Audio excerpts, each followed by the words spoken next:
Avertissement, on a eu des enjeux lors de l'enregistrement de cet épisode, amenant un certain écho. On a réussi à le réduire, mais c'est pas parfait. Ceci étant dit, ça reste un excellent épisode. Peut-être juste pas l'écouter sur votre système surround. Fait que, sur ce, bonne écoute! Yo les jeunes et les Dieu. plus vieux, bienvenue Ça dans va, Jocelyne, de Radio Enfer. C'était quoi son nom de famille, Jocelyne? C'est pas important, c'est Jocelyne. Ok. On vous voyait pas les profs dans le temps. Écrivez-nous dans les commentaires, c'est quoi le nom de Jocelyne? J'ai un petit bug en ce moment, pis ça me titille. Je me présente William et vous entendez ma co-animatrice Hélène. Vous êtes dans Petites Obsessions et non dans un podcast de Radio Enfer. Et Mais imagine comment ça aurait été cool. qu'on parle juste de Radio Enfer pendant un épisode. Ben, pourquoi pas? Ben, je pense qu'on est là pour apprendre plus de choses aux gens de manière générale. Mais, je sais pas, Radio Enfer, ça a marqué ma jeunesse. Ah, c'est sûr, mais il y a d'autres gens qui peuvent faire ça pour nous. De quoi tu vas nous parler aujourd'hui, Hélène? Je vais parler du vieillissement. Les signes du vieillissement, grosso modo. Les rides, les cheveux blancs. Le fait de vénérer une émission que je jouais il y a 25 ans. Bon, là, tu trahis mon âge. Et toi, Will? ben moi, je vais parler d'élixir d'immortalité. Oh, Ce les que- cœurs de jouvence, genre? Ouais, exactement. Ce que les gens ils ont pris dans l'histoire de manière vraiment fucked up pour essayer de rester jeunes, puis ben... À ne pas reproduire à la maison. spoiler alert, ils sont pas restés ben jeunes. Ben, peut-être qu'ils sont morts jeunes, D'une donc. certaine façon. Mais avant toute chose, comme d'habitude, on lance le générique. Yes.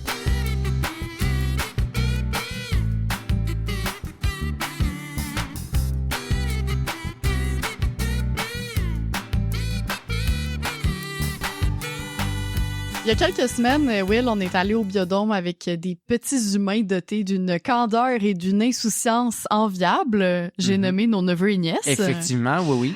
Et là, On n'avait pas kidnappé des enfants. Non. On vous rassure. Et là, ben, en voyant un tamarin à la barbiche blanche, ils nous ont demandé pourquoi les poils perdaient leur couleur en vieillissant. Ils ont Parce pas qu'on- posé comme ça vraiment, là, Non. mais... Effectivement. Pourquoi les là, vieux ont des moustaches blanches? C'était plus ça la question. c'était là. plus ça la question. On a assumé que le tamarin était vieux, là, mais... Spoiler, Bref. il l'était pas. Aucune idée. Bref, ils écouteront probablement pas cet épisode, Pourquoi? mais... Parce qu'il y a 3 ans et demi? mais je sais pas. Il s'est-tu se connecter à Spotify? Quoi que de nos jours, les enfants, ils naissent avec un téléphone. Hein? Fait qu'en tout cas, bref, tout ça pour dire qu'aujourd'hui, je vais vous expliquer toutes ces marques de vieillissement, à commencer justement par les cheveux grisonnants, blancs, etc. D'accord. C'est aujourd'hui que je t'apprends la vérité, William. Oh, On est tous un peu des Benjamin Button. OK. Écoute-moi. En fait, les fœtus, ils ont les cheveux blancs quand ils sont dans le ventre de leur mère. OK. Parce qu'ils produisent pas encore de mélanine. Mélanine, exactement. Au fur et à mesure qu'on devient un humain, notre corps commence à On sécréter devient un de humain. la mélanine. Mais ça reste que c'est ça, là. Je veux dire, j'ai pas envie d'embarquer là-dedans. Là, un go, fœtus, go. c'est-tu un humain ou pas, là? Mais bref, tout ça pour dire que quand on passe du stade de fœtus à un bébé, Mhm. c'est là qu'on commence à sécréter de la mélanine. Puis je l'ai expliqué dans une capsule dernièrement dans laquelle je me demandais pourquoi les cheveux ils avaient l'air plus foncés quand ils étaient mouillés. Mhm. Comme moi, j'ai l'impression d'avoir les cheveux noirs là, quand je sors de la douche, alors que j'ai les cheveux bruns. Foncés, certes, mais bruns. Ben, teint aussi, mais... en Oui, tout cas. mais bon, ça, on y reviendra. Puis, pour tous ceux qui ne l'ont pas vu, je vous fais un petit recap. Et pour les autres, ben, je vous rafraîchis la mémoire parce qu'on va plonger quand même plus en profondeur dans le sujet. Là. Ben oui, Évidemment, c'est le ça. sujet de ma capsule, c'était pas pourquoi on a des cheveux blancs. Et c'était 45 secondes, là, tu sais. C'est ça. Fait qu'à la racine des cheveux, on a ce qu'on appelle des mélanocytes. Les Mhm. mélanocytes, c'est des cellules qui vont produire de la mélanine, comme tu le disais. Puis Ouais. c'est ça qui donne la couleur des cheveux, de la peau, des yeux. Ouais. Melissa Harris, qui est une professeure de biologie à l'Université d'Alabama à Birmingham, elle explique que leur unique fonction aux mélanocytes, c'est de produire des pigments, donc la mélanine, Ouais. et de les déposer dans la tige du cheveu au cours de sa croissance. Puis justement, est-ce que tu sais c'est quoi le cycle de croissance d'un cheveu? Par cycle de croissance, ça veut dire le temps que ça y prend pour Ben, le cycle de pousser. vie, disons, là. Ben, un cheveu, ça dure pas full longtemps. C'est pour ça qu'on en perd tout le temps, tu sais, dans le fond. Puis il y a peut-être des petits en arrière. Enfin, je te dirais, je sais pas, je vais dire 10 mois. Ça a aucun rapport, j'ai aucune idée, mais... Non, c'est plus long que ça. En fait, il y a 3 phases Ouais. dans le cycle de vie d'un cheveu. La première, c'est la phase anagène. Donc là, les follicules vont produire des cellules capillaires qui vont contenir des mélanocytes. Puis c'est là que la pigmentation a lieu. il y a évidemment un paquet de facteurs qui vont entrer en considération, mais normalement, plus on produit de mélanine, plus on a les cheveux foncés. OK, ouais. Fait que les blonds produisent moins de mélanine, techniquement. Ils sont moins bons. Non, mais en tout cas. Cette phase-là, elle va durer généralement entre 2 et 5 ans. Ben là, tu sais, j'ai dit mon 10 mois, puis après ça, j'ai fait genre, ben le monde qui ont les cheveux longs, ça n'aurait aucun sens, le 10 mois. Fait qu'au moins 5 ans pour un cheveu, ça a de l'allure. Ça, puis tu sais, mettons, des bébés, c'est rare, ça perd des cheveux, là. Ben, ça n'en a pas beaucoup. Si ça y perdait, ça serait perd de la salive à sapristi, mais pas tant des cheveux. Fait que c'est logique, finalement. Après, on a la phase catagène. Donc ça, c'est le cheveu qui se détache non tranquillement. Carthagène. Hein? Et non carthagène. Et non carthagène. Non, on parle pas de la Colombie ici. Donc, le cheveu, il va se détacher tranquillement du follicule, ce qui va ralentir sa croissance parce que, ben, il reçoit plus autant de nutriments, là, vu qu'il est détaché. Fait que le follicule reste, puis c'est juste là, tu perds ton cheveu, puis t'as ton Ton follicule, il est toujours là. À moins que tu l'arraches. À moins que tu l'arraches. Mais si t'arraches un cheveu, ça veut pas nécessairement dire que t'arraches Non, pas toujours, mais si tu vois le petit bulbe dans le fond. Oui, exactement. Puis ensuite, on a la phase télogène. Donc là, le follicule, il prépare des nouveaux cheveux en prévision de ceux qui vont tomber parce que ils seront arrivés au bout de leur cycle de vie. D'ailleurs, on perdrait entre 50 et 100 cheveux par jour. Puis là, je m'exclus parce que moi, je dois en perdre genre 500 par jour. Tu m'as devancé, effectivement. Oui, je te voyais venir. Non, c'est moi qui vais la faire la blague. Ce cycle-là, il recommencerait entre 25 et 30 fois au cours d'une vie. Fait qu'un follicule va faire recommencer... 30 cheveux. Ouais, si tu veux. 30 fois ben, 2, peut-être qu'il peut 5. y avoir plusieurs cheveux par follicule, tu sais. Mais en tout cas, tout ça pour dire qu'un follicule va, c'est ça, vivre entre 25 et 30 cycles. Ça a du normalement, sens. en moyenne. Ouais. Évidemment, chaque follicule va suivre son propre rythme, raison pour laquelle tous nos cheveux ne tombent pas en même temps et ne se régénèrent pas tous en même temps. Ce qui est une bonne chose, là. On deviendrait chauve à chaque, genre, 5-6 ans, là. C'est ça, on aurait l'air de des chiens qui perdent leur poil au printemps. C'est ça. Sauf que ce que je t'ai pas dit, c'est que, les mélanocytes, ils meurent à la fin d'un cycle. Okay. Puis en vieillissant, nos hormones qui sont responsables de la production des mélanocytes, ils vont aussi prendre de l'âge. Donc, devenir plus paresseuse et voir tomber à la retraite. Fait que dans le fond, nos follicules continuent de faire des cheveux, mais les mélanocytes, il y en a de moins en moins. Fait que là, tes cheveux, ils ont plus de misère à faire de la couleur. C'est ça. Le professeur Martin Picard de l'Université de Columbia, il expliquait Martin dans Picard? un article... Oui, mais c'est pas le Martin Picard de MasterChef. Moi aussi, au début, là, j'étais comme... Yo, il fait beaucoup de choses. Parce que lui, en fait, il a fait une entrevue avec la presse, puis il s'est rendu compte qu'il est revenu de vacances, puis il y avait des cheveux blancs aux pointes, mais des racines repigmentées. Fait qu'il s'est interrogé sur... C'est quand même fucked up, ça. Ouais, est-ce que c'est possible? Puis, spoiler alert, oui, c'est possible. C'est très rare, mais c'est quand même possible que tes cheveux repigmentent. Mais tout ça pour dire qu'il explique que le cheveu, à un certain âge, il n'y a plus assez d'énergie. Fait que pour survivre, il coupe ce qui n'est pas essentiel, à commencer par la mélanine. T'sais, fait que, mettons, il avait peut-être pas bien alimenté ou il était dans une phase que son corps avait plus de difficultés, fait qu'il a fait moins de mélanine pendant un temps, puis là, il a recommencé. Ouais, non, mais il parle de manière générale. Oui, non, je sais, mais j'essaie de penser à lui. Là, peut-être lui, mais on va y revenir, là, mais c'est peut-être une période où il était, mettons, moins stressé. Ouais, c'est ça, mais je comprends des trucs comme ça. Dire. Mais j'avoue que j'ai comme pas exploré cette portion-là full en profondeur parce que... Là, t'as dit moins stressé, puis ça, les gens stressés... On va y revenir. Il y a beaucoup de choses, là, à traiter aujourd'hui. Excusez-moi, c'est trop intéressant. Fait que tout ça, ça fait en sorte qu'on produit moins de mélanine. Donc, comme tu le dis, nos cheveux vont continuer à pousser, mais plutôt que de contenir des pigments, ils vont contenir de l'air. OK. Puis comme notre œil, il perçoit plus ou moins bien ce qui est semi-transparent, on va voir les cheveux comme étant grisonnants ou blancs.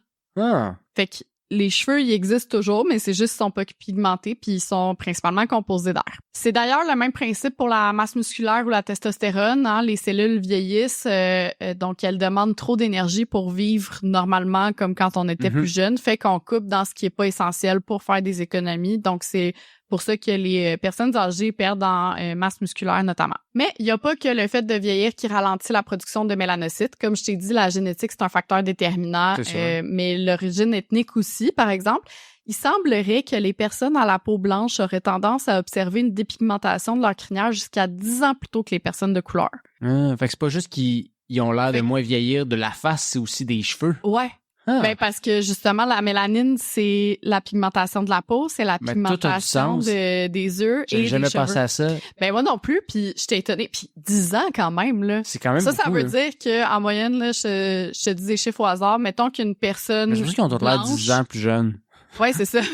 Une personne blanche à 40 ans commence à avoir des cheveux blancs, ben chez une personne noire, ça va plus être vers 50 ans. Chez une personne asiatique ou à la peau plus basanée, entre les deux. Ça va être entre les deux à peu près. Donc, ouais, c'est quand même fascinant, ce fait-là. Intéressant. Puis ça, ben c'est sans parler évidemment de nos modes de vie, de l'exposition au soleil, de la consommation de tabac, de l'alcool, des carences nutritionnelles et de la pollution atmosphérique qui peuvent aussi accélérer la pousse des cheveux blancs en provoquant ce qu'on appelle un stress oxydatif sur les mélanocytes.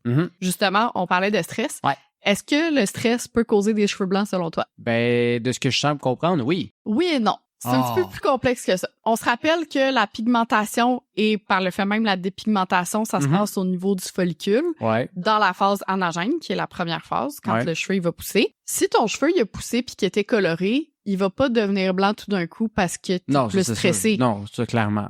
Puis de ce que j'ai lu dans le National Geographic puis la presse, puis là, s'il y a des dermatologues dans nos DM, corrigez-moi si je me trompe, là, mais je le résume grosso modo. Le stress, ça provoquerait la sécrétion de neuroépinéphrine, qui est une hormone de stress, un peu comme le cortisol, qui va venir jouer sur les mélanocytes. Fait qu'il pourrait entraîner un phénomène qu'on appelle l'effluvium télogène. Puis la phase télogène, encore une fois, c'est la dernière phase, là où les cheveux se préparent à tomber. L'effluvium télogène, il va agir sur l'activité des follicules. Fait que grosso modo, là, ce que je suis en train de te dire, c'est que les cheveux vont pas devenir blancs à cause du stress. C'est qu'on aurait moins de cheveux qui poussent parce que cette hormone de stress-là va agir sur les follicules, va empêcher certains follicules de produire des cheveux. Fait que les cheveux blancs qu'on voit, ben c'est des cheveux blancs qui existaient déjà, qui avaient déjà commencé à dépigmenter. OK. Tu me suis-tu? Non, je te suis. On dirait que je suis sceptique, mais ça se peut. Ben c'est juste que, vu que t'as moins de cheveux, tu vois plus les blancs qui repoussent avec ta couleur naturelle, mettons brun, ça fait en sorte que les cheveux blancs, ils sont beaucoup plus, qui étaient déjà là. En tout cas, ça serait au moins un des facteurs, ça c'est certain. C'est ça.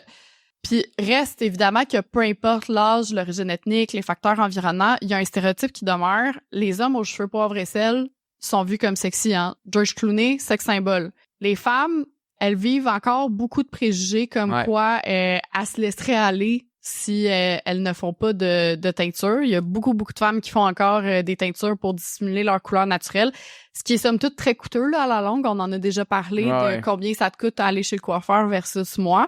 Puis bon, ça c'est un tout autre débat là, évidemment. Mais je me suis posé la question, moi, en écrivant l'épisode, à savoir si plus tard, quand mes mélanocytes vont me lâcher, est-ce que je vais laisser mes cheveux blancs naturels ou est-ce que je vais faire des teintures? Puis honnêtement, je suis partagée. J'ai pas envie de laisser des dictats de la société me dire quoi faire, mais la vérité, puis tu l'as dit, c'est que présentement, je me fais faire des teintures à peu près 2-3 fois par année. Hein. Question de donner un petit peu de pep à ma tronche. Là. C'est juste parce que je trouve que mes cheveux foncés, à un moment donné, bon, ça me donne un air peut-être, je sais pas, un peu plus sévère ou de quoi. Puis tu le sais, Will, je suis pas le genre de fille à passer des heures dans la salle de bain à me pomponner, à me maquiller très souvent. J'ai pas de skincare routine en 12 étapes. Mais mes cheveux, on dirait que c'est différent. Je sais pas si c'est parce que je me souviens de ma grand-mère qui me disait à quel point j'étais chanceuse d'avoir, tu sais, des cheveux épais pis tout ça parce que ben, je veux pas, les cheveux deviennent moins épais aussi, là, avec l'âge. Mais on dirait que, c'est ça, je vois aussi mes rendez-vous au salon comme des me-time que je m'impose. C'est mais si t'es bien, peu importe ta décision, en fait, c'est plus ça la question. Oui, c'est ça. Tu le fais pour toi, là. Tu sais, de toute façon, même si je suis pas prête pour l'instant à mettre ça de côté. Ben là, t'as pas de cheveux blancs, fait que ça. Ben, j'en ai quelques-uns, là, mais des cheveux blancs normaux d'une personne qui approche la trentaine. Anyways, tu sais, j'ai encore le temps, je crois, de me décider. Puis c'est vrai que de plus en plus de femmes, justement, s'affranchissent, portent fièrement les cheveux blancs, puis elles ont raison, puis elles sont belles. Puis si ça se trouve, mon corps va trouver un moyen d'inverser le processus, un peu comme Martin Picard, parce que comme Benjamin Button. C'est rare, mais c'est ça. C'est possible quand même de retrouver une pigmentation, souvent à une période de vie où justement on est peut-être moins stressé, on revient de vacances, etc. Mais maintenant, qu'en est-il de la calvitie? Parce que ça, c'est une question que tu m'as posée là, justement en préparant l'épisode. Pourquoi les hommes sont plus susceptibles de devenir chauves? C'est à cause de la testostérone. Ouais, j'en ai parlé tantôt. Les hormones, elles vont jouer un rôle dans la pousse des cheveux. Puis je t'apprends rien en te disant justement que une de ces hormones-là, c'est la testostérone, qu'on produit aussi les femmes, mais généralement en plus petite quantité. Ouais. Puis ce qui se passe, c'est que une partie de la testostérone, elle se transforme en dihydrotestostérone. Donc DHT, là, je vais utiliser cet acronyme-là maintenant, grâce à une enzyme qui est appelée le 5-alpha réductase. Cette transformation-là, elle se produit dans différents tissus, notamment ceux de la peau, donc là où il y a des follicules pileux, entre autres. Ouais. Puis le problème, c'est que la DHT, elle va parfois se fixer aux follicules, puis elle va l'étouffer gentiment. Ah! Fait que le cycle, il est alors perturbé. La phase anagène, donc la phase de croissance du cheveu, elle va durer moins longtemps parce que le follicule, il reçoit moins de nutriments. Donc, les cheveux vont atteindre la phase télogène, la dernière phase, plus rapidement, ce qui fait en sorte qu'ils vont tomber plus vite et ils vont repousser plus fin parce que les follicules sont étouffés, ils ont moins d'espace. Ouais, fait que là, un homme qui fait plus de testostérone a plus de chances que sa testostérone fasse tuer un peu ses follicules, etc. Non, on va y revenir. OK, mais j'essaie juste de suivre, là. Je finis mon explication, puis on va y revenir après. Le nombre de cycles, il change pas. Hein, tantôt, je t'ai dit, on est toujours de 25 à 30 cycles par follicule, ce qui veut dire que si les cycles commencent à être plus rapides, on arrive plus vite au prochain cycle et au dernier cycle, donc au moment où le follicule devient inactif. Ouais. Puis c'est là que certaines personnes vont voir apparaître des zones dégarnies. Le plus souvent, ce sera à l'arrière de la tête, l'espèce de couronne. C'est qu'il faut savoir qu'on a plusieurs types de cheveux, puis ceux qui poussent dans cette zone-là, ils sont particulièrement sensibles à la DHT. OK. Puis les femmes aussi, elles peuvent développer une calvitie. Le plus souvent, ça va être en raison d'un débalancement hormonal ou d'une condition comme le syndrome des ovaires polykystiques qui engendre une surproduction de testostérone. Mais attention, les hommes comme les femmes, une production élevée de testostérone, ça veut pas nécessairement dire que tu as une calvitie assurée. Non, pas nécessairement, mais tu as plus de chances potentiellement. En fait, c'est que ta perte de cheveux, elle est le résultat d'une prédisposition génétique qui fait en sorte que tes follicules sont plus sensibles à la DHT. Ah, OK. Mais... Parce qu'on produit tous de la DHT, puis évidemment, on produit pas tous le même niveau de testostérone, mais c'est pas parce que tu produis full de testostérone que nécessairement tu vas finir chauve. Puis, tu sais, c'est pas une question de... Mais t'as plus de chance, je veux pas, parce que, tu sais, là, c'est vraiment pas du tout scientifique, mon affaire, là, mais tu sais, souvent, les gens qui sont très poilus de manière générale, que tu vas voir être plus chauve, versus des gens qui, un peu plus imberbes comme moi, ils vont plus souvent avoir des cheveux. C'est pas toujours le cas. Mais faut pas faire trop un raccourci comme ça, là, justement. Non, c'est vraiment la sensibilité de ton corps, puis ça, c'est dans tes gènes. Disons, mais c'est plus les gènes. Mais bon, assez parlé de cheveux, attaquons-nous maintenant aux fameuses rides. Pourquoi notre peau plisse en vieillissant? T'as-tu une idée? Elle ramollit? OK. Je vais t'expliquer, puis ça se rejoint. OK. On distingue deux types de rides. Les rides d'expression, fait que toutes les rides aux côtés du sourire, les pas de doigts, le front aussi, qui sont aussi appelées les rides dynamiques qu'on voit à force de contracter à répétition certains muscles, quand t'es surpris. Oui, moi, j'aurai des gros plis de front, là. Ouais, moi, j'en ai déjà, je te rassure. Franchement. Je suis souvent surprise, que si vous voulez. Puis, il y a les rides statiques qui sont causées par une diminution de la production de collagène, d'élastine et d'acide hyaluronique par notre peau. Des mots que j'imagine tu as déjà entendus. Là, tu dis beaucoup de mots scientifiques depuis le début de l'épisode, là. Je vais pas tout les retenir. Bon, le collagène et l'élastine, c'est deux protéines qui sont produites par les fibroblastes. Les fibroblastes, c'est des cellules qu'on retrouve dans le derme. Fait que, tu sais, ta peau, elle a plusieurs couches. Ouais. T'as l'épiderme, le derme, puis l'hypoderme. Ouais. Fait que dans ta couche sous l'épiderme, t'as donc sous la couche visible de la peau, t'as ce qu'on appelle des fibroblastes qui vont produire les protéines qui sont le collagène et l'élastine. Le collagène et l'élastine, c'est ça qui donne de la fermeté, de l'hydratation et de l'élasticité à ta peau. Ouais. L'acide hyaluronique dont je te parlais, ça, c'est une molécule qui va permettre, entre autres, de retenir l'eau pour maintenir ta peau hydratée. OK. Fait que c'est pour ça que de plus en plus, on voit des publicités là, de crèmes hydratantes. Hydratantes, oui, mais avec de l'acide hyaluronique. OK. C'est un mot qu'on entend, en tout cas, moi, en tant que femme, je suis très ciblée par ces publicités-là. En tant qu'homme qui prend juste la crème qui traîne dans la salle de bain pour s'hydrater la face, sans vraiment lire dessus, je suis très mal placé, malheureusement. Ouais, ben bref. Puis notre peau, elle produit également des huiles naturelles comme du sébum, hein, dont tu as déjà forcément entendu parler, j'imagine. Ça permet aussi d'hydrater et de protéger en créant un film hydrolipidique, donc un film sur la surface de ta peau qui est composé d'eau et de lipides. OK. Puis avec la puberté, on a tendance à produire trop de sébum, ce qui rend la peau grasse et brillante et peut provoquer de l'acné, entre autres. Mais un peu comme les mélanocytes et les cheveux blancs, ça finit par se fatiguer, le collagène, l'élastine, l'acide hyaluronique et les fibroblastes. Puis ça commencerait dès la vingtaine à se fatiguer. Fait que le nombre de fibroblastes va diminuer dans notre derme, donc forcément la production de collagène, d'élastine, d'acide hyaluronique aussi. Et ça fait en sorte que ton épiderme, il va devenir plus sec, plus mince, moins tonique, ce qui va entraîner un certain relâchement des tissus et des muscles et un rétrécissement de l'espace entre ton derme et ton épiderme. OK. Fait que ça va comme se creuser, puis c'est là que les rides vont apparaître. Tu comprends-tu? Je comprends un peu. Je te dirais que c'est tough pour mes petites neurones, mais je comprends essentiellement que faut se crémer. Faut se crémer. Ouais, mais également, tu sais, n'hésitez pas à aller voir une petite image là sur les internets là de l'épiderme, puis le derme, puis le cycle de vieillissement de la peau. Ça va être beaucoup plus clair aussi là ce que j'explique pour vous. Puis comme avec les cheveux, il y a plusieurs autres facteurs que l'âge qui peuvent accélérer l'apparition de rides, dont l'exposition au soleil et le tabagisme. Allez écouter notre épisode où je parle de crème solaire. Oui, vraiment. Puis ça en fait, c'est que ça affecte l'hydratation de la peau ou, encore une fois, ça crée un stress oxydatif sur les cellules. Puis comme la peau du visage, elle est plus mince qu'ailleurs sur le corps et que c'est souvent aussi la partie la plus exposée, c'est souvent là qu'on va voir les premières rides et les rides plus profondes apparaître. Ouais. Mais ça va plus loin que ça. Les rides, elles peuvent aussi être causées par des cellules zombies. As-tu déjà entendu parler de ça? Je suis désolé, attends une minute, là. J'essaie de m'imaginer comment ça marche. Je suis pas sûr, ils sont morts, ils sont revenus. Explique-moi. Dans le fond, grosso modo, c'est des cellules qui ont arrêté de se diviser. Ouais. Donc, de fonctionner normalement, si tu veux, mais qui refusent de mourir pour une raison obscure. Puis plus on vieillit, plus on les accumule. Puis même si elles fonctionnent plus normalement, même à ça, elles vont sécréter des substances chimiques qui vont venir affecter la production de collagène, d'élastine, etc. Donc forcément, ça va favoriser l'apparition de rides. Mais ça peut aussi contribuer à d'autres trucs super agréables comme l'arthrite, le diabète ou même le cancer, parce qu'elles affectent directement le système immunitaire. C'est le fun, c'est vraiment le fun comment notre corps devient de plus en plus notre ennemi quand on vieillit.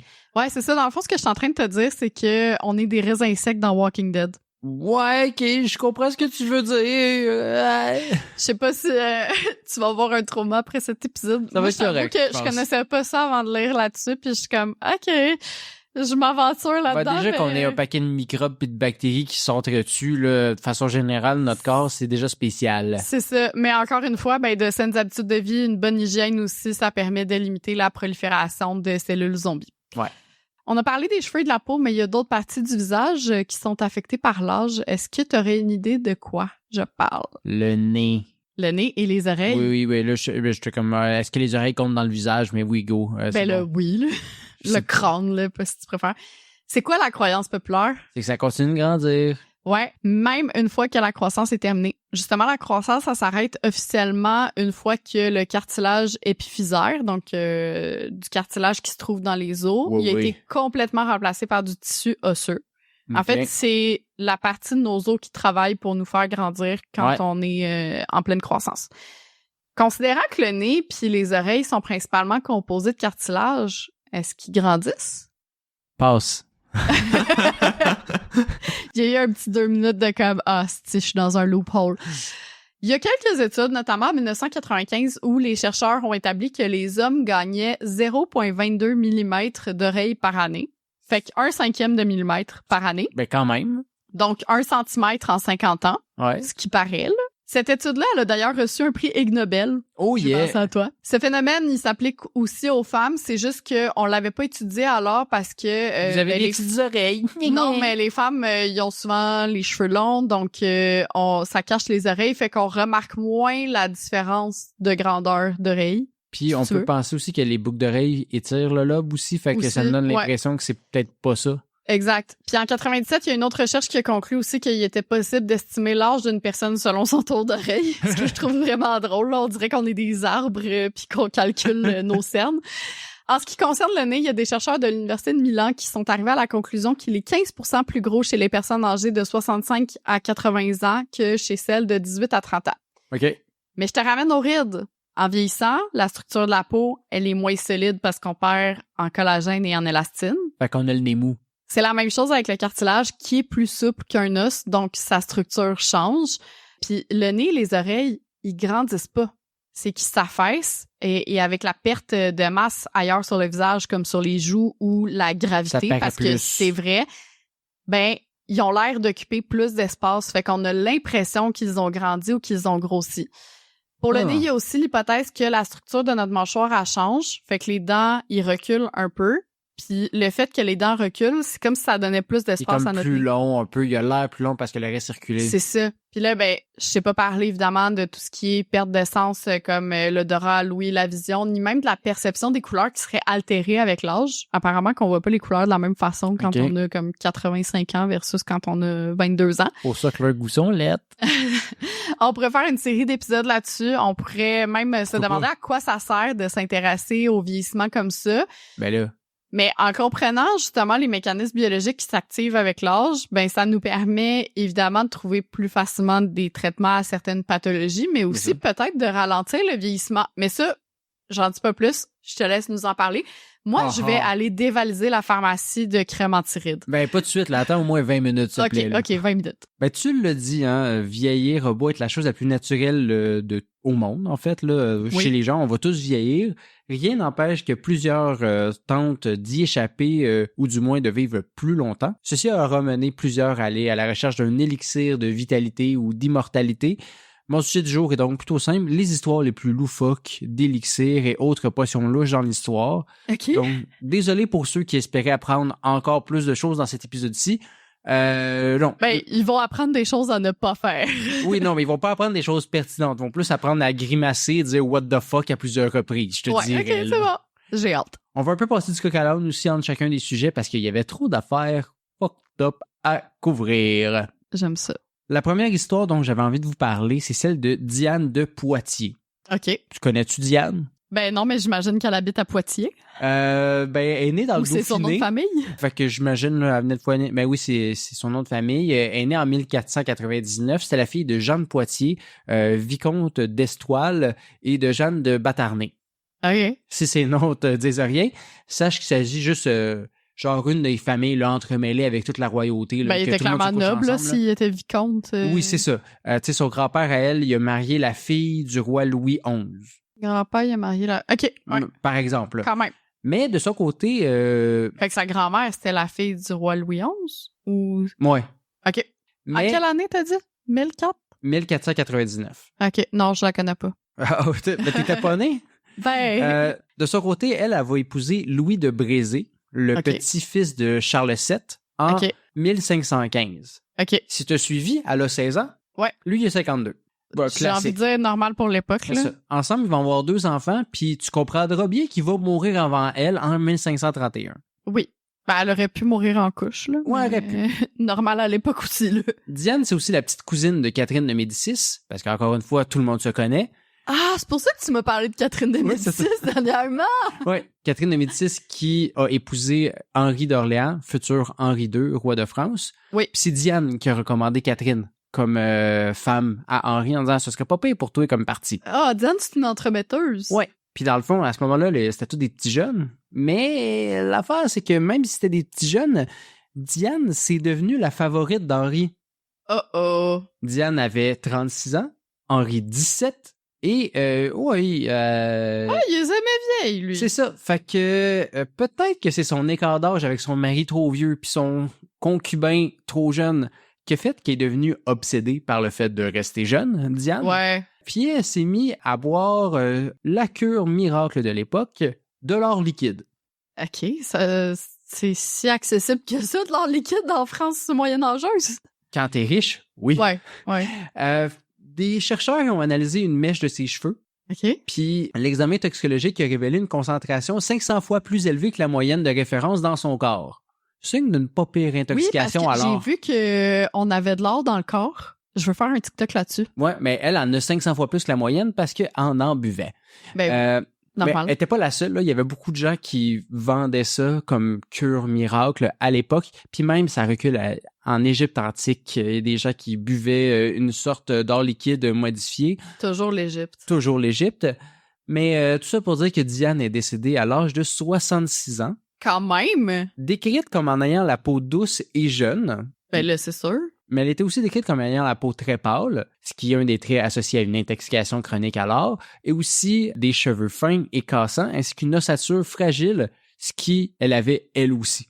Donc, hey, non, mais faut-tu être riche pour t'empoisonner avec de l'or, là? Au point d'en mourir. Je veux dire... C'est ça. Une autre personne obsédée par l'idée d'un élixir d'immortalité, c'était le premier empereur de Chine, Qin Shi Huang, je pense qu'on le prononce comme ça, mais qui en fait veut dire premier empereur de Chine aussi. Là. Son vrai nom, c'était Yi Zheng, là, mais tout le monde l'appelle Qin Shi Huang, là, quelque chose comme ça. Pour ceux qui le connaîtraient pas, ben c'est lui qui a centralisé le pouvoir en Chine avec un petit peu de coercition puis de guerre. Là. Okay. Mais c'est aussi lui qui est enterré avec son armée de terre cuite. OK, oui. Puis ça, c'est quelles années? Il y a fort longtemps. OK, c'est bon. Je me tais. Je l'ai pas noté. Je suis désolé. Mais on va y revenir d'ailleurs à cette armée de terre cuite-là. Ben lui, il avait une obsession par rapport à l'immortalité, cet empereur-là, puis pas une petite comme nous autres. De ce fait, il a engagé de bon nombre d'alchimistes et déclenché plusieurs expéditions dans l'objectif de trouver le mont Penglai, qui était une montagne de légende où auraient résidé des immortels. Fait que lui, il les a envoyés pour qu'il aille chercher un des immortels pour qu'il apprenne comment vivre aussi longtemps. Ouais. Tu comprendras que ces expéditions-là, ils ont mené nulle part. Même qu'il y en a qui ont disparu parce que probablement qu'ils se sont dit, si on vient puis qu'on n'a rien, il va tout nous tuer anyway. Ouais, c'est ça. Mais je veux dire, de toute façon, même en chemin, oui. Il y a du monde qui mourait. Effectivement. Mais tout ça pour dire qu'on ne sait pas officiellement comment il est décédé, mais on croit qu'il est mort empoisonné en buvant un élixir à base de mercure. Ça va, le monde pis les métaux, là? Ouais, c'est ça. Apparemment, à l'époque... C'est quoi, il a ouvert un thermomètre puis ça l'est collé en shotgun? Il n'y avait pas beaucoup de thermomètres à l'époque, mais on dirait que si c'est un métaux rare, les gens se disaient, ça doit être pas pour un élixir. C'est jamais à base de pissenlit, les élixirs. C'est tout le temps une affaire cachée dans le fond d'une grotte puis se disent, ben si c'était caché là, c'est peut-être parce que Dieu voulait pas que tout le monde devienne immortel. En tout cas, plusieurs empereurs ou nobles chinois sont morts empoisonnés par du mercure ou de l'arsenic. En essayant d'augmenter leur espérance de vie. Puis même, de ce que je disais, ils savaient qu'il y avait des risques avec ces potions-là, des risques mortels, mais ils disaient peut-être que c'est pas le bon mélange, puis moi, je vais devenir immortel. Fait que tout d'un coup, que mon dosage était meilleur que les autres et que le risque en valait la chandelle. Ben, c'est ça. Faut tout le temps quelqu'un pour tester une affaire puis se dire comme ben finalement, peut-être pas, là. Ben, c'est ça. Pas obligé, si ça n'a pas marché chez les autres, peut-être que ça marchera pas chez vous. Mais comme je te disais, par contre, on n'est pas sûr de la cause du décès de l'empereur parce qu'on n'a toujours pas eu accès à sa dépouille. Je t'explique parce que bien qu'on a retrouvé l'armée de terre cuite, qui était avec son mausolée absolument immense, on n'a jamais déterré l'empereur en soi, qui est un peu plus loin. Là, dans le fond, l'armée de terre cuite est plus sur le côté du mausolée. Son tombeau, en lui, il n'a jamais été déterré pour plusieurs raisons. La première, ben, c'est qu'on veut pas le détruire, puis on veut le garder le plus intact possible, fait qu'on n'a pas encore trouvé les techniques pour ce faire. Et la deuxième, c'est qu'il s'est enterré avec une très grande quantité de mercure autour de lui. Ben, pour vivre très longtemps dans l'au-delà. Exactement. Parce que selon la croyance chinoise, ce qui est enterré avec toi était amené avec toi dans l'au-delà. C'était pour ça qu'on avait mis une armée de terre cuite, puis on pouvait amener des pierres précieuses, etc. Selon certains écrits, la tombe de Qin Shi Huang contiendrait une représentation miniature de son empire, avec les rivières faites en mercure. Ah! Parce que il semble que malgré le fait que le mercure l'ait tué à l'âge de 49 ans... On n'est pas sûr. On n'est pas sûr. On voyait encore ce métal-là associé avec l'éternité.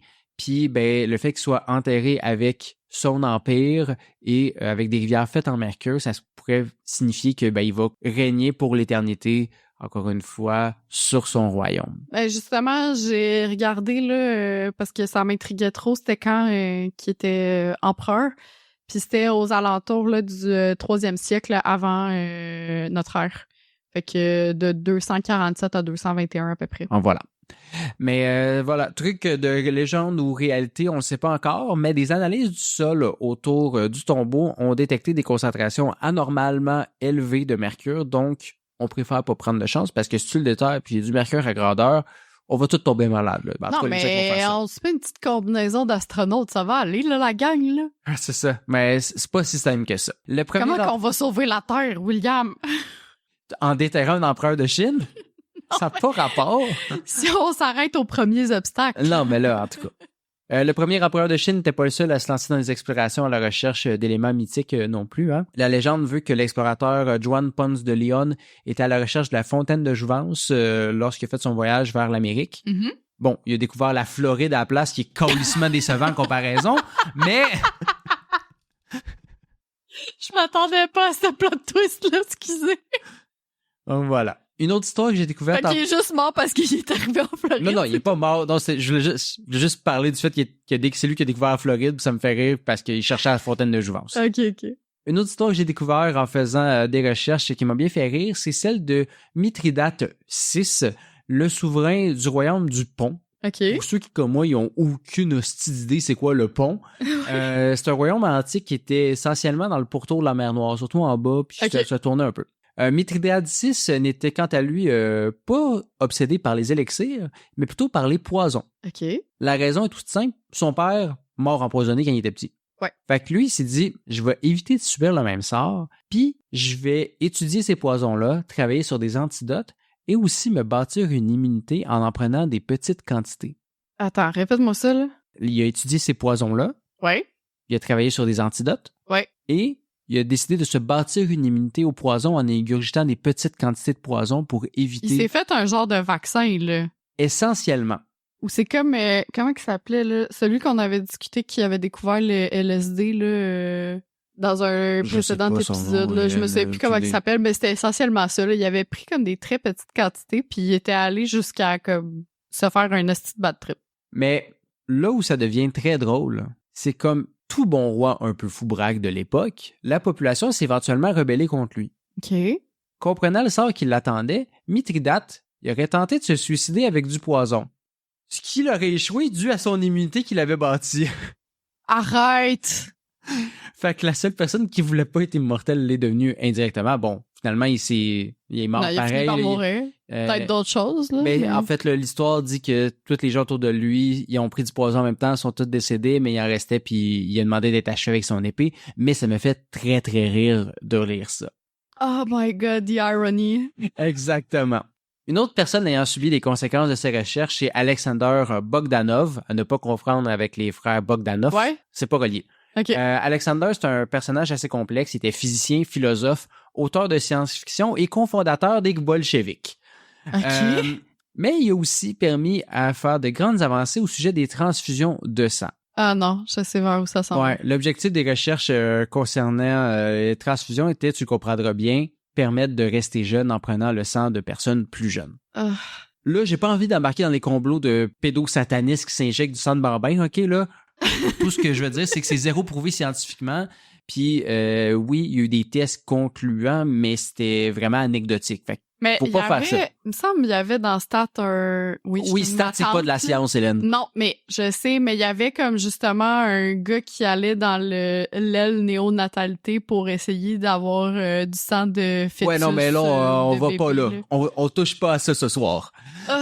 Non, mais Stat, le fait que j'écoute ça, ça trahit mon âge, justement. Oui, c'est ça. Vieille madame est plissée. Mais tout ça pour dire que il s'est fait faire plusieurs transfusions qui supposément avaient des effets bénéfiques jusqu'à la dernière.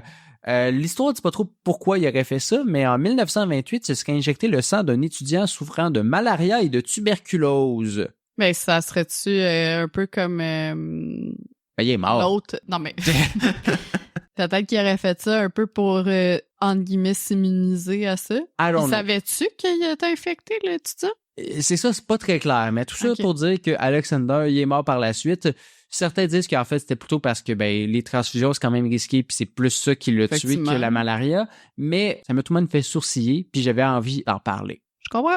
Mais là, tout ce dont je t'ai parlé était pour te préparer et préparer nos auditeurs mentalement aux hommes mélifiés. OK. Noté à plusieurs reprises dans des livres de médecine chinoise, la pratique dont je m'apprête à vous parler remonterait cependant à l'âge de bronze. Donc, ça a été décrit dans des livres, mais c'est pas nécessairement quelque chose qui était fait en Chine, ou du moins, c'était plus raconté comme quelque chose qui était fait plus une légende au Moyen-Orient. OK. La pratique serait en fait une sorte d'autosacrifice où une personne serait momifiée dans du miel afin de produire du médicament. OK. Je te laisse digérer cette phrase-là avant de la détailler. Mais la personne, est-tu morte? Ou quand tu dis elle s'auto-sacrifie? Là. Ouais, c'est ça. Le processus de mélification commencerait idéalement avant la mort, tandis qu'une personne arrêterait de manger autre chose que du miel, tout en se baignant dans du miel. On dit alors que les excréments et même la sueur devenaient alors sucrés. Y a-t-il assez d'abeilles pour produire autant de miel? Hey, regarde, je sais pas. Mais ça s'arrêterait pas là, parce que la personne continuait ce régime jusqu'à la mort. Donc, elle se baignait dans du miel en mangeant du miel jusqu'à temps qu'elle décède. Puis à ce moment-là, on mettait son corps dans un cercueil rempli de miel dans l'objectif de la déterrer 100 ans plus tard pour vendre des petits bouts de la personne momifiée. C'est un œuf de 100 ans, là, dans le fond? Genre, mais cette confection-là était supposée guérir les fractures et autres maladies, ce qui est un concept assez fucked up selon moi. Oui. Pour moi, j'ai plus l'impression que oui, il y a eu des personnes qui ont été momifiées dans le miel. Puis après ça, c'est juste des charlatans qui ont dit genre oui, c'était l'objectif de blablabla, là, tu sais. Ouais. Fait que deux choses reliées ensemble. Mais est-ce une histoire de légende ou non? Qui sait? Parce que, tu sais, c'est pas comme si on avait mangé d'autres momies ailleurs dans l'histoire, hein? Non. Eh bien, transportons-nous d'abord au Moyen-Orient, où on utilisait un... M'a resté 7 dans mon petit appart. M'a être bien, ça va aller. On va aller me faire une doudou, une tisane, tout va être correct. Mais écoute, on va commencer soft. On va pas parler de momie tout de suite, mais tu vas voir comment on y arrive, OK? Donc, au Moyen-Orient, on utilisait un résidu de bitume ou de poids qui coulait des montagnes comme au gaz naturel. Fait que un peu là, ce qui fait le gaz là, de nos jours. Ben, pas le gaz, mais l'asphalte. Là. Ouais. Déjà, comme OK, la gang, c'est moins pire que le mercure quand même de se guérir avec du bitume, mais... pas incroyable. Je sais pas, là. La pratique s'est éventuellement rendue en Europe médiévale, où la population a commencé à s'y intéresser puis à en vouloir du même produit. Mm-hmm. Sauf que, un moment donné, il en manque un peu en bitume. Puis là, il y a eu un petit problème de traduction. Parce que, vois-tu, le terme en arabe pour parler de ce bitume-là s'appelait le moumia. Non. Puis les Européens, ils ont compris qu'il s'agissait de résidus de momie. Puis c'était logique parce qu'on utilisait des résines végétales pour embaumer les morts en Égypte. Puis quand ça vieillissait, ça devenait noir. Fait qu'on s'est dit, hey, d'après moi, ils momifient avec le bitume. Fait que si on n'a plus de bitume, qu'est-ce qu'on peut manger en petite poudre? Des bouts de momie? Non. Ouais, fait que c'est ça. Il y a comme 4 crimes là-dedans, là. Tu sais, outrage à un cadavre, cannibalisme. Non! Ouais, les marchands et les apothicaires européens ont importé illégalement une énorme quantité de momies en Europe pour les réduire en poudre et les vendre comme un remède miracle.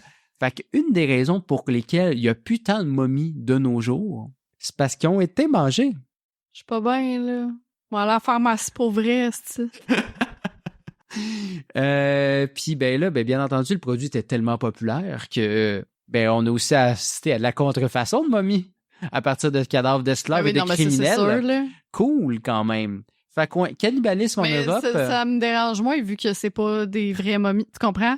Ouais, mais c'est tout whack du début à la fin. Non, mais c'est whack en esti. Mais je veux dire, si t'es pogné avec un bout de plastique puis que tu manges, je veux dire. C'est ça. You do you, là. Mais là, écoute, un moment donné, on s'est rendu compte de notre erreur. Puis tu sais qu'il y avait une erreur de traduction. Mais là, on avait de la poudre de momie qui traînait. Fallait bien faire quelque chose avec ça. Fait que, bien qu'on ait arrêté de consommer de la momie au 17e siècle, on s'en est mis à s'en servir comme pigment de peinture nommé le brun momie. Oh non! Oh, pauvre momie! Fait que il y a plusieurs peintres de l'époque qui utilisaient de la poudre de momie pour créer des teintes brun-rouge dans leur peinture.